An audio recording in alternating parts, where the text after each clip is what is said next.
नमस्कार। हिंदी की कक्षा में आप सभी का स्वागत है। आज हम ज्ञान सागर पुस्तक से पाठ 10 पोंगल पढ़ेंगे। दक्षिण भारत के तमिलनाडु राज्य में पोंगल का त्यौहार मनाया जाता है। भारत त्योहारों का देश है। यहाँ सभी राज्य में अलग अलग त्यौहार साल भर मनाए जाते हैं, जिनमें से पोंगल भी प्रमुख त्यौहार है। यह त्यौहार कृषि एवं फसल से संबंधित देवताओं को समर्पित है। इस त्यौहार में सूर्य की पूजा विशेष रूप से होती है। आइए हम पाठ को पढ़ते हैं और गोपाल के दृष्टिकोण से पोंगल त्यौहार के विषय में जानते हैं। गोपाल की उम्र करीब 10 बरस की थी। उन्हीं दिनों उसके पिता को कनाडा में नौकरी मिल गई। वे सभी कनाडा चले गए। वहाँ गोपाल का मन काफ़ी लग गया था। फिर भी उसे बहुत बार भारत की याद आती थी। उसे मद्रास के निकट के अपने गांव का स्मरण हो आता, जहां उसके दादा दादी रहते थे। वहां उसने अनेक रंग बिरंगे मेले त्योहार देखे थे। इनमें पोंगल उसका सबसे प्रिय त्योहार था। पोंगल को बस 2 हफ्ते ही रह गए थे। गोपाल को उसकी माँ ने बताया कि पोंगल का त्यौहार तई नामक तमिल महीने की पहली तारीख को यानी जनवरी के मध्य में मनाया जाता है। माँ ने उसे यह भी बताया कि तमिलनाडु में धान की फसल को समेटने के बाद लोग खुशी प्रकट करने के लिए पोंगल का त्यौहार मनाते हैं। गोपाल यह जानने के लिए उत्सुक था कि पोंगल का त्यौहार किस प्रकार मनाया जाता है। वह बचपन में मनाए गए पोंगल त्यौहार को याद करने लगा। पार्वती गाय उसे आज भी याद थी। दादी माँ पोंगल के दिन उसे सजाती संवारती थी। इसी दिन गांव के बैलों को भी भव्य रूप में सजाया जाता और गली कूचों में उनका जुलूस निकाला जाता। पढ़े गए अंशों को समझ लेते हैं। गोपाल 10 वर्ष का बालक है। उसके पिताजी को कनाडा में नौकरी मिल गई थी, तो वे सब परिवार कनाडा चले गए थे। गोपाल को वहाँ अच्छा तो लगने लगा था, लेकिन उसे भारत की याद भी आती थी। खास करके उसे अपने गांव की याद बहुत आती थी, जहाँ उसके दादा दादी रहते थे। वहाँ उसने तरह तरह के मेले देखे थे, त्योहार देखे थे, जिसे वह खूब याद करता था। और सबसे अच्छा सबसे प्रिय त्यौहार जो उसका था वह पोंगल था। पोंगल को 2 हफ्ते ही रह गए हैं, यानी पोंगल 2 हफ्ते के बाद आने वाला है। तो गोपाल की माँ उसे पोंगल के विषय में बताती है कि तई नामक तमिल के महीने की पहली तारीख को यानी जनवरी के मध्य में यह त्यौहार मनाया जाता है। और ख़ास करके तमिलनाडु में धान कट जाने के बाद लोगों में जो खुशी उत्पन्न होती है, उसके बाद वे पोंगल त्यौहार को मनाते हैं। अब गोपाल यह जानने के लिए बहुत ज़्यादा उत्सुक था, यानी उसे बहुत इच्छा हो रही थी कि इस त्यौहार को किस प्रकार से मनाया जाता है। उसने तो अपने बचपन में जो थोड़ा बहुत देखा था उसे याद था, तो वह अपने पुराने दिनों को याद करने लगता है। उसे याद आता है कि पार्वती गाय को खूब सजाती थी उसकी दादी, और उस दिन गांव के बैलों को भी बहुत ही भव्य रूप से यानी सुंदर तरीके से सजाया जाता था, और साथ ही गलियों में उन सभी का जुलूस भी निकाला जाता था। अब आगे पढ़ते हैं। 2 दिन बाद ही उसे पिताजी ने बताया कि वे सब 1 महीने के लिए भारत जा रहे हैं। यह सुनते ही गोपाल खुशी से नाच उठा। गोपाल अपने माता पिता के साथ पोंगल से 1 दिन पहले अपने गांव आ पहुंचा। वहां सभी घरों में सफ़ेदी हो रही थी, क्योंकि अगले दिन पोंगल था। पोंगल से पहले सारी रात पुरानी वस्तुओं की होली सी जलाते हैं। इसी दौरान ढोल आदि भी बजाए जाते हैं। यह सब उसे दादी माँ ने बताया था।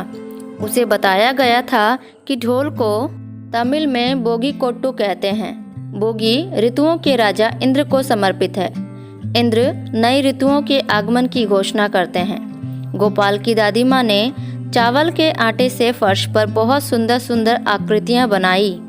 गोपाल ने दादी से पूछा, दादी यह क्या है? दादी ने उसे प्यार से बताया कि इसे कोलम कहते हैं। यह कोलम नई फसल के चावल से बनाया जाता है, इसलिए इसका विशेष महत्व है। अगले दिन सुबह गोपाल नहा धोकर नए कपड़े पहनकर तैयार हो गया। उसने देखा कि द्वार के ठीक बाहर बहुत बड़ा और बहुत सुंदर कोलम बना था। पोंगल पर विशेष रूप से सूर्य की ही पूजा अर्चना की जाती है। कुछ देर बाद गोपाल को रसोई घर से भीनी भीनी सुगंध आने लगी। चूल्हे पर नए बर्तन में शक्करई पोंगल पकाया जा रहा था। यह शक्करई पोंगल दूध, गुड़ और चावल से बनाया जाता है। सूर्य की पूजा करने के बाद गोपाल ने बड़े चाव से शक्करई पोंगल खाया। दादी माँ ने उसे बताया कि तमिलनाडु के लोग हल्दी को बड़ा पवित्र मानते हैं। हल्दी और धान की फसल एक साथ निकलती है। इस अवसर पर अन्न भंडार भरे रहते हैं। प्रकृति की शोभा देखते ही बनती है। गोपाल को बचपन के गली कूचों में डोलते बैलों की याद हो आई। दादाजी ने बताया कि वे अगले दिन माटू पोंगल पर दिखाई देंगे। इस दिन पशुओं के प्रति कृतज्ञता प्रकट की जाती है।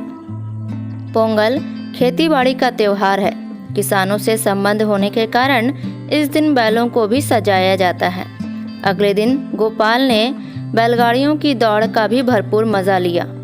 इस प्रकार गोपाल का भारत आगमन सार्थक हुआ। उसने इस त्योहार का हृदय से आनंद उठाया। उसने पिता से कहा कि वह ये दिन कभी नहीं भूलेगा। पिता ने स्नेहपूर्वक कहा, हाँ बेटे, ये त्योहार खुशियाँ बांटते हैं और हमें एक दूसरे के निकट लाते हैं। हमारा भारत त्योहारों का ही देश है। पढ़े गए अंशों को समझ लेते हैं। 2 दिन के बाद ही उसके पिताजी सभी को यह बताते हैं कि वे लोग 1 महीने के लिए भारत जा रहे हैं। यह सुनकर गोपाल बहुत खुश होता है। गोपाल अपने माता पिता के साथ पोंगल से ठीक 1 दिन पहले अपने गांव पहुंच जाता है। वहां सभी घरों में सफ़ेदी हो रही थी, यानी घर की रंगाई हो रही थी। सभी लोग पोंगल के 1 दिन पहले पुरानी वस्तुओं की होली जला रहे थे। उसकी दादी ने उसे पोंगल से जुड़ी सारी बातें बताईं। वे लोग ढोल बजाकर खुशियां भी बांट रहे थे। तमिल में ढोल को बोगी कट्टू कहते हैं। इंद्र को ऋतुओं के राजा मानकर बोगी उन्हें आदरपूर्वक भेंट करते हैं। इंद्र नई ऋतुओं के आने की घोषणा करते हैं। गोपाल की दादी माँ ने चावल के आटे से फर्श पर बहुत सुंदर सुंदर आकृतियाँ बनाई थी।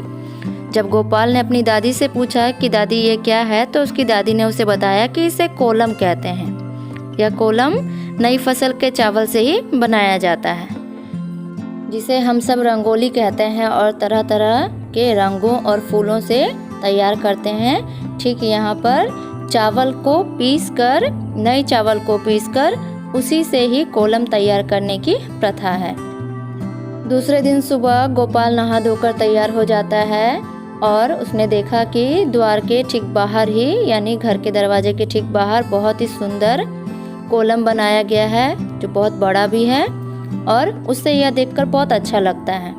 पोंगल पर विशेष रूप से सूर्य की पूजा की जाती है और थोड़ी देर के बाद ही रसोई घर से उसे बहुत ही अच्छी खुशबू आने लगती है।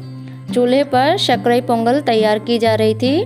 इसे दूध, गुड़ और चावल से बनाया जाता है। सूर्य की पूजा करने के बाद गोपाल ने शक्करई पोंगल को बहुत ही चाव से खाया, यानी पसंद से खाया।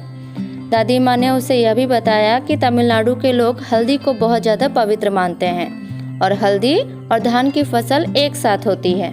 इस अवसर पर अन्न भंडार जो हैं वे भरे रहते हैं, यानी अन्न रखने की जो जगह है वो भरा हुआ रहता है और इस समय प्रकृति की शोभा अपने आप ही निराली होती है। चारों ओर हरियाली छाई होती है और फसल पककर तैयार हो चुका होता है, इसलिए इस समय प्रकृति अपने अनूठे रूप में होती है। गोपाल के दादाजी ने उसे बताया कि वे अगले दिन माटू पोंगल देखने जाएंगे। इस दिन पशुओं के प्रति कृतज्ञता प्रकट की जाती है। इसका अर्थ होता है कि आभार प्रकट किया जाता है, क्योंकि किसानों की मदद बैल करते हैं फसल उगाने में और जिसके बाद सभी मनुष्यों तक भोजन पहुंचता है। इसलिए इस दिन बैलों को बहुत ही सजाया जाता है और चूँकि पोंगल खेतीबाड़ी का त्यौहार है, खेती से जुड़ा हुआ है, कृषि से जुड़ा हुआ है, इसलिए किसानों से संबंध होने के कारण बैलों को भी खूब सजाया जाता है। दूसरे दिन गोपाल बैलगाड़ियों की दौड़ देखने के लिए भी जाता है, जिसे देखकर उसे खूब ही आनंद आता है। इस प्रकार से गोपाल का भारत आना सार्थक हुआ। इसका अर्थ है सफल हुआ, क्योंकि वह इस पोंगल के अवसर पर आया था और उसने पोंगल के विषय में सब कुछ जाना और इसका खूब आनंद उठाया। उसने अपने पिता से भी कहा कि वह यह दिन कभी नहीं भूलेगा। तब पिता ने उसे प्यार से कहा कि हाँ, ये त्यौहार खुशियाँ बांटते हैं और हमें एक दूसरे के करीब लाते हैं। भारत त्योहारों का देश है और यहाँ साल भर कोई न कोई त्यौहार हम भारतीय मनाते हैं और इस अवसर पर एक दूसरे के साथ खुशियाँ बांटते हैं।